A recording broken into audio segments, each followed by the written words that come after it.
I brought the water this time. It's time to talk about my favorite games of 2018. I got 3 shoutouts first, and then we'll get to the 5 that I want to actually really talk about. First shoutout is going to be the Jackbox Party Pack 5. It was a good time. I really liked it. I love all the Jackbox games, so Party Pack 5 was a good time. I really liked it. Next one I want to talk about is Shadow of the Colossus Remastered. Not really remastered. I mean, it's more of a remaster than some of them, but it was rebuilt from the ground up. But I really enjoyed it. I hadn't played the original because I own the Eco Shadow of the Colossus thing on PS3. I never beat Eco, and I wanted to beat Eco before playing Shadow of the Colossus. But then when I got the PS4 one, I was like, forget that. I'm just going to play Shadow of the Colossus. Like, I had a lot of good times. It's crazy that game came out as early as it did. It feels like it's a game that could come out in 2018. Could be influenced by games like Journey, you know what I mean? It's crazy that it precedes that it came out that early. And it just goes to show how, like, you know, with maybe at least one exception, Team Eco is on point. Like, they do a lot of things like ahead of its time that no other developer's doing, which I think is really cool. So I really like the Shadow of the Colossus remake, remaster, whatever. Last one I want to shout out is Hollow Knight on the Switch. Hollow Knight came out last year, but I didn't play it until this year, and I played it on the Switch, and it came out on the Switch this year, and I tend to cheat at least once, so we're gonna cheat here. If you haven't played Hollow Knight, I highly recommend you do it. It's one of the best Metroidvanias I've ever played, and it has its problems, and there's a video coming out next year that I might talk about some of those problems, so stick around for that. But like, I would say I probably spend more time playing Hollow Knight than any other game this year, but it's still not on the list, because there are better games that came out, in my opinion, that came out this year. So number 5 is the most, I think, yeah, it is the most recent entry on the list. It's Smash Ultimate. Colors weave into a spire of flame. Distant sparks call to a past still unnamed. Bear this torch against the cold of the night. Came out like literally this past month.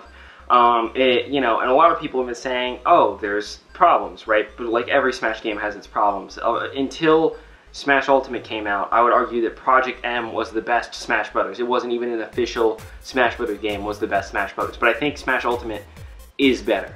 And I think it does have a way to go before it's, you know, perfect. And like, you know, I mean, it might not ever be perfect, right? Because I think a lot of people didn't like that single player. It's definitely better than like the mission modes of prior past games, and it's definitely better than the Subspace Emissary because it's actually like testing the thing that you're doing in the game, which is fighting. I like most of the new characters. K. Rool's great, Inkling's great. K. Rool's broken though. K. Rool is broken. He needs to be nerfed at least a little bit because literally, like, his dash attack, nothing can beat it. If K. Rool and DDD are dashing at each other, right, K. Rool will win against DDD's dash attack. So like, K. Rool's dash attack is like more broken than DDD's dash attack, but he's also just a better character than DDD, because he has so much range game. So it's like, come on, like, Smash has always had balancing problems, and you know, Brawl and Melee were at a time before real patching was a thing. So, you know, Smash 4 came out arguably as broken as Brawl. The catch is that they were able to patch it very quickly. So I'm hoping that that's what happens with K. Rool, and that. I also really enjoyed playing Duck Hunt in this game. I enjoyed playing Inkling, and I'm looking forward to picking up more characters in this one. I want to have a wider moveset. Either way, I really enjoy everything they're doing here. I enjoy Classic Mode. I enjoy all these different bosses at the end of Classic Mode. You freaking fight a legendary Kirby boss in this game, and I think that's amazing. Like, why did they pull that out? I love it. It's fantastic. So that was a good time. Yeah, Smash Ultimate's number 5. Number 4, I think some people might not have expected this game to be on my list. It's Celeste.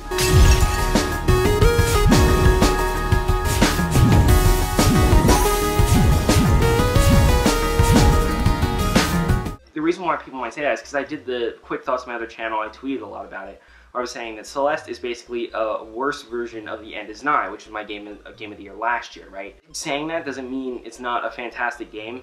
Like, that's not how that works. I think Celeste is a very different game than The End Is Nigh. I think it's trying to do different things from a narrative gameplay standpoint, even if from a collectathon and structural standpoint, it's very similar, right?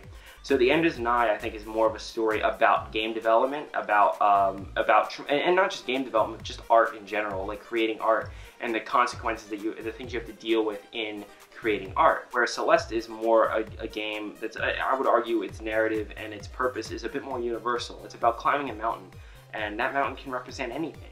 And as you go up that mountain, you're going to face all sorts of problems. You're going to face anxieties. You're going to face fears. You're going to face all sorts of stuff. And that fear and anxiety manifests itself in a notable character in the game, right? The main character of Celeste, the villain character in the game is representative of something very specific to Madeline. But I think that actually is more universal. I think that it can be anything for anyone. If you don't have anxiety disorder, that doesn't mean that you can't relate to the game. So you have your own anxieties and fears. There's a difference between anxiety and anxiety disorder, just as there's a difference between being depressed and having depression. Even if I think that some of the gameplay mechanics, notably the infinite lives, the not being kicked back very far, like things like that, I think don't work as well in this game. And I think The End Is Nigh did a lot of things better in terms of how consequence affects players and makes them critically think about the things that they're doing in a macro and micro sense. Watch my video from last year. Number 3 is Dead Cells.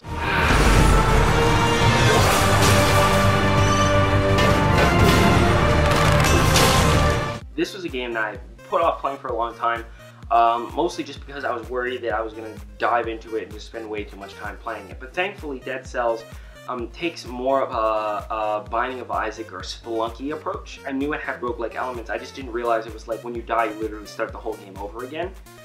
Which makes it more conducive to the run idea. The idea that I'm just going to have a run and see how it goes, and then I'll play it again some other time. And that's kind of how I've approached Dead Cells. But the neat thing about it, the progress you make in certain runs affect future runs, and I'll basically allow you to make more and more progress as you go throughout your time. So you're going to continually be making more progress, not just through you getting better at the game, but through something that you do affecting your ability to go through future runs. And that has, you know, pros and cons and all sorts of different stuff, but I think it works very well in Dead Cells overall. You basically get a move in a run, right, and then you don't have to worry about getting that move again in future runs, but then you realize, oh wait, in this first area, I could use this move here, and I can access this completely different second area that I didn't even know existed. And that's really cool, because now it's like there's these branching paths and things that add more variety to every run, so it makes it feel less repetitive, which I think is really good. I think it's quite literally one of the best, you know, player avatar related progression systems in a game that I've ever experienced. I think a lot of times in like your Metroids or your even freaking Hollow Knight that I was talking about earlier, right? I think or Zeldas or things like that, where it's like you collect a thing and it makes you more powerful, but like, why did you collect the thing? Like, how does that relate to your experience in gameplay other than, oh, now it takes like 2 more hits for me to die, or now I can do this arbitrary thing here. I think that the gating of it works better in a game where you have to literally reset every single time you die, and that opens up new paths, so it makes it feel less repetitive. I think that progression works a bit better. And it's also tied to things in the world rather than you as a player character, so I think that sort of dissonance sort of goes away too. These are things that I just care about, and I know that a lot of people do not care about them at all. And this sort of goes into, I'm going to be making a video next year that talks about these things more. But point is, I really enjoyed Dead Cells. Get your drinks ready. I'm going to be cheating again for my number 2 entry. It was going to be my number 1 for a long time, believe it or not. I'm naming a DLC as my number 2 on this list. The DLC in question is Splatoon 2's Octo expansion.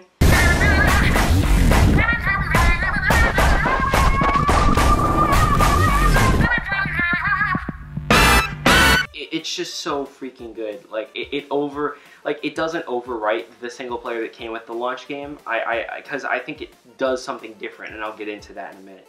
But it's legendary. I don't understand why the structure of other single player things in Splatoon just wasn't like this from the start. It's so freaking well done. You want to get plays in Octoling?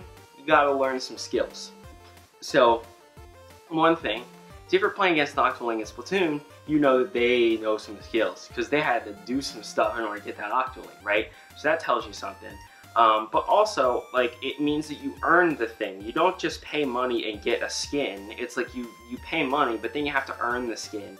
And you're also paying money for a lot of different levels. The DLC itself is contextualized very, very well. I really enjoyed how that worked, I was more willing to pay money for this DLC because of how it was structured and how it did all the different kinds of things. It's like, it gives you the single player content that you really want, and it gives you the Octolink you really, really want, but it ties the Octolink to the single player content in a very cool way. Now, what is that single player content? What that single player content is literally tests of complex mechanics that directly apply to the multiplayer. There are skills that they test you on here that you would never even think would be tested on beforehand. Like, they do some crazy stuff. There's these puzzle ones that really test your ability to like precisely use the weapon, right? And you might be like, how does that apply to multiplayer? It's like, well, if you gotta hit a certain thing, certain distance away, you know exactly how much you need to charge the charger, right? So it's like, now that's 2 seconds of waiting for the thing to fully charge that you no longer have to do, because you only need to go this far. So now you learn a little bit more about how the charger works and things like that. And then there's these ones where it's like you gotta push an 8-ball down a thing and it's like goes down this path. And it really shows you a lot about the physics in the game. And it also makes you think critically about basically ink resources and how like the things you spray, basically how much ink it uses. So you have to manage your ink, you have to manage this 8-ball, you have to manage all sorts of different kinds of things. So it's basically showing you so much about how what you do in the game affects different things. And that's really neat. Then there are these ones where it's like, it's just crazy. You go down, you have to go on this, there's like a platform, or sometimes it's rail grinding, or sometimes it's all sorts of stuff. You have to like pop a certain number of balloons within a set amount of time, and it really tests your movement ability. It's like, how do I get from here to here as quickly as possible? It tests your ink conservation, it tests your speed, it tests your decision making, it tests your camera movement. Like, how quickly can you turn the camera precisely to where you want it to go? And so going through all these different kinds of challenges directly affects your ability to play the multiplayer competitively very, very well. And they're also freaking fun as heck. The final boss of this thing is like, that's when it clicks, because it's like everything you've been doing directly affects the multiplayer, because the final boss is sort of the multiplayer. And I won't say anything about it, but it's like, it's just brilliant, just freaking brilliant. And then it's contextualized in this tram system, so there's a challenge you think is too hard, you just go do something else. You don't even have to do it. It's great. There's only like a few mandatory missions that are like super mandatory, but like most of them, you can just go around and find another way if you want to. It's great. It's a good time. I loved it. I loved it. It was great. I'm almost done my water now, and now we're at number 1. I'm gonna finish it. More ice than I expected. Okay. So I heard about this game called Tetris Effect. And when I saw the trailer for it, I was like, this is some gimmicky VR nonsense. It was like, we're going to put Tetris on your VR headset. We did it on the Virtual Boy. We did it on your phone. We did it on this. We did it on that. We did it on all these different kinds of things. I'm like, come on. Like, stop it already. It's like, this is literally just Tetris again. Like, why are you selling it for $40? Just stop. I don't get it, right? I don't get it. That's what I was like. But then I bought it. And then I played it. And this thing is legendary.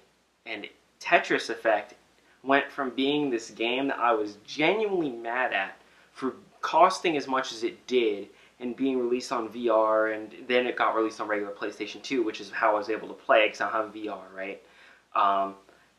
To being my game of the year.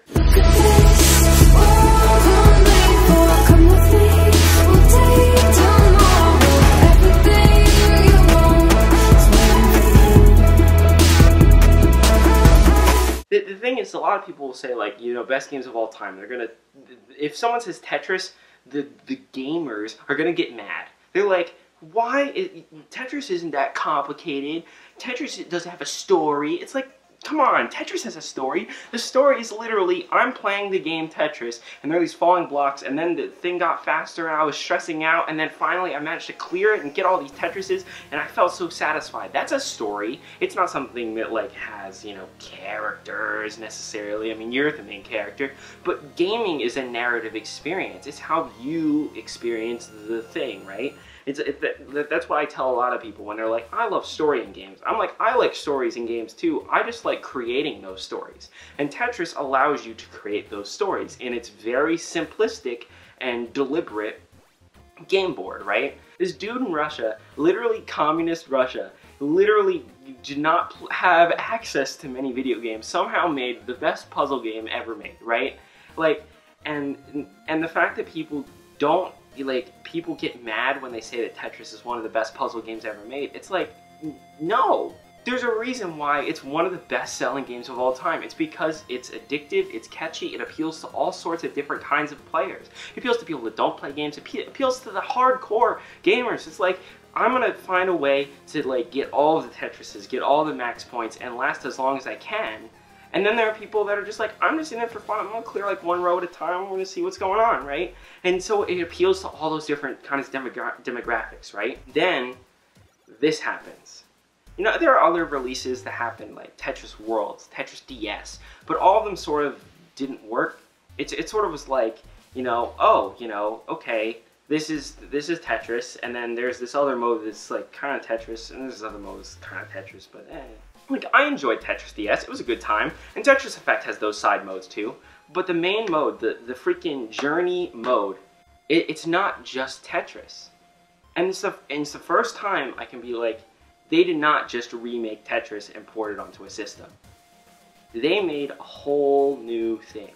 And the way they did it is they took Tetris, this game that everyone loves and plays and is one of the best games ever made, Fight Me, and they basically contextualized it to your inner sense of rhythm and musicality.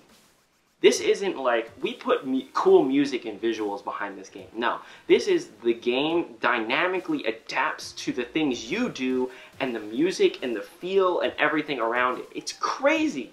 Like, the best example I can give, and it's kind of stupid, it's kind of cheesy, but it's freaking freeform jazz. What happens is you move the piece and it does a freeform jazz lick in tune with the chord progression that's happening in the background. It's at its own beat, but no, it's like there's just like a soft tone in the background. And the melody comes from you moving the pieces and putting them in place. And it's all in key. How does that work? Right? And you're like, okay, well that's just Tetris, Matt. That didn't affect gameplay, right? But then there's the ones that do. There's the one where it's like I can't remember what it's called. It's like it's an ancient, like, Middle Eastern sort of cultural chant, sort of tribal sound, right? And it's like, you got like the heavy drums, you got like the freaking, like, I'm trying to think of the name of the instrument, but I can't, but like that sort of horn sound. And what happens is it starts with like just a small flame, right? And it's like very slow and deliberate. We're at speed 1, right? You know how like the number in Tetris, the speed goes up, right? You're at speed 1. And you play and you're like, okay, I'm playing Tetris, right? But then the flame gets bigger and you're like, okay, what's going on? And then boom, out of nowhere, speed up to 6, flames going everywhere, tribal chants, everything, and now suddenly you have to adapt to this massive change in everything you were planning out. You were planning out deliberately everything that was going on. You're going to clear that Tetris, but then the speed jumps out to 6 out of nowhere. Suddenly you have to adapt. Suddenly you have to change everything. This is no longer just Tetris. This is a massive change, and it's all just caused by changing one number. But because it's not just a random number change, because it's dynamically affected by the mood and feel and the music of everything going on, it basically like amplifies your own experience with Tetris. It affects your story. So you go through all these different things, and it's just like every experience feels like you're there, and you're not. You don't see people, you don't see anything. You just see vague images resembling things because they want you to focus on the game, right? Of course, you don't want it to distract from the gameplay, right? But those very faint visuals really pull you into the experience and the feelings they want you to have. And it freaking works! Like, when it's a calm and serene, just chilled out, like, underwater sound and feel, visually, then I'm not stressed out playing Tetris. I'm just chilling playing Tetris. But when the thing picks up and it's a freaking, crazy, intense, like, powerful statement that they're making, then I'm pulling to that too. And the difficulty really spikes up as well, right? And so it's not like, oh, it also sort of plays against player expectations in its own way too, because it's not like there's this smooth difficulty curve. The difficulty of the game is directly affected by the feeling they want you to have, which is really, it's just like freaking Tetris effect, man. And like, no one, like, I don't think there's gonna be many people saying this is the game of the year, right? Because they're gonna be like, what are you talking about? It's Tetris again. And I was there too. When the thing was released, I was like, it's Tetris 2. I get it. But like, no. This is worth the asking price. It is. Because it's not just Tetris. It's freaking a whole new Tetris experience dozens of times over. And then there's multiple difficulties, and then there's these side modes, and then there's multiplayer, I think. Probably. I don't freaking know. There's all sorts of stuff. And it was just the best experience I've had this year in the interactive medium. So that's it. I'm gonna go now.